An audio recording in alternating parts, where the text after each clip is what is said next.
এনটিভির 22 বছর পূর্তি উপলক্ষে আমার পক্ষ থেকে রইল অনেক অনেক শুভেচ্ছা, অভিনন্দন, ভালোবাসা। ধন্যবাদ এনটিভি আমাদেরকে এন্টারটেইন করার জন্য। এনটিভিতে আমরা সবসময় আমাদের যেই নিউজগুলি সঠিক সময় পেয়েছি। স্পোর্টসের আপডেটগুলি সবসময় এনটিভির পর্দায় আমরা পেয়ে থাকি। ধন্যবাদ এনটিভি। আশা করি আপনাদের এই পদচলাটা আরও লম্বা হোক।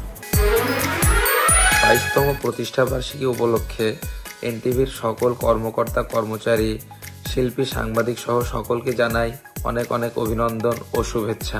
দীর্ঘ 21 বছরের নানান চড়াই উতরাই পেরিয়ে এনটিভি সংবাদ এবং অনুষ্ঠান প্রচারে মান বজায় রেখেছেন। খেলাধুলার সংবাদ সংগ্রহেও এনটিভি অনেক এগিয়ে। আশা করব পেশাদারিত্বের সাথে সামনের দিকে এভাবে এনটিভি এগিয়ে যাবে।